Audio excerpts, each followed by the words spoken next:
Hello everyone, let's practice our sales returns and purchases returns today. Now we have a scenario here. Shirley's customer Gabby returned 2 pairs of pants because it was faulty on the 8th of July. Credit note 23. Gabby purchased them for $55 including GST. On the 9th, Shirley returned these pants back to her supplier, Nick's Clothing Store, and received full credit. Credit note S12. Shirley had purchased these pants from Nick's Clothing Store on the 3rd of July. Record the above information in the General Journal, Stock Card, Creditor's Subsidiary Ledger, and Stock Control Ledger. So we need to remember that for purchases return, there's 4 entries. And for sales return, there's 6 entries. So let's do the one on the 8th first. So let's pop in the General Journal on the 8th of July, 14.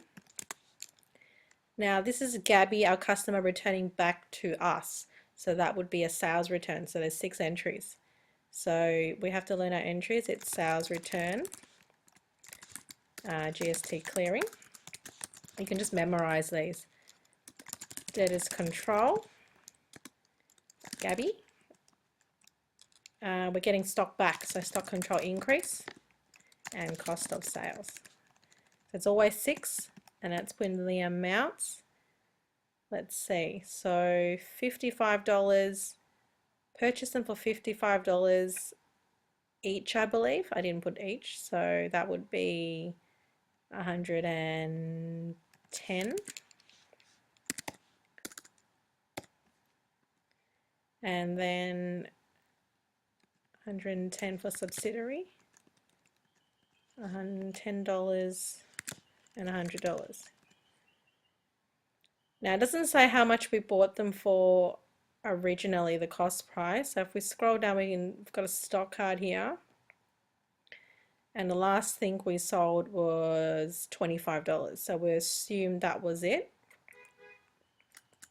Also, it makes sense that if they bought them for $25 each, they wouldn't have sold 2 for $55 because they wouldn't make much money. So that would be $55 each. So I've got rid of that here. How much was it? $50 originally. So we're getting that back. And then you can say sales recording, sales return of 2 pairs of pants due to faulty. Credit note 23. Actually, I've just noticed a mistake here. I'll just fix it. It says drills. So we're having pants. So let's fix that. It's a mistake in the question. Okay, let's do the purchase return. So after we receive 2 pairs of pants, we return it back to the supplier. So that happened on the next day on the 9th. So there's 4 entries for this. So we're getting the stock. We're giving the stock away. So we're going creditors control, Nick's Clothing Store, giving the stock away, so out, and then GST clearing, always 4. We bought them on the 3rd, so over here we bought them for $26 each. So that means we're returning $52 worth. Credit. GST would be a decimal. Obviously I didn't think this through, so that's why it's a decimal. So 5720, it's an odd number. So that's okay. And then we go recording purchase return of 2 pairs of pants due to faulty. Credit note S12. So we've done all of our general journal entries. Now we're going to go to the stock card. So we'll do the 8th first. So we're getting, if you look at this, this relates to stock. We'll highlight that. So we're getting $50 worth back. So we go 8th of July, credit note 23, in. Now the last one we sold comes back in first, that's the rule. The rule is the last thing we sold comes back in. So 2 at $25.50. Now we're back at 4, 25, 100. And then still got the 10, 26, 260. And then on the 9th, we give it back to the suppliers. So credit note S12 out, but not FIFO. We don't use $25. We use the amount that we bought originally. So we're giving back the $26. So 2 pairs of pants, giving it back to Nick's clothing store, $52. And now we've still got the 4 at 25, $100, and now we only have 8, 26. Here, 208. So remember, when we are getting it back in, it's the last one out, and when we are giving it back to our supplier, it's not FIFO, it's what we purchased originally.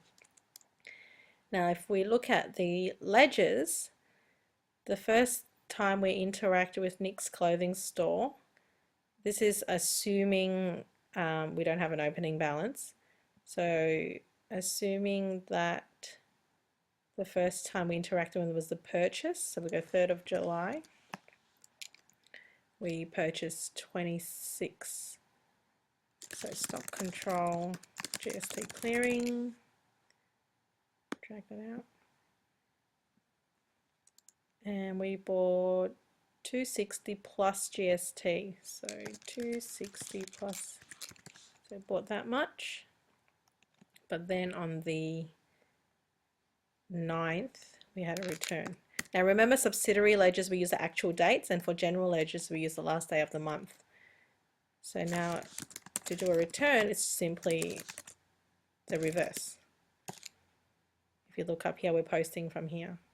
See how Nick's clothing store links to these two accounts, stock control, GST clearing. So it's the same thing here, stock control, GST clearing. Now we return $52 plus GST. So it's not this amount, it's $57.20. So that's that. And then the stock control account, well, we haven't been given a balance. Let's just pretend they only sell pants. So in the case if they only sold pants, just for the sake of this example, we had a balance of $100. Then we bought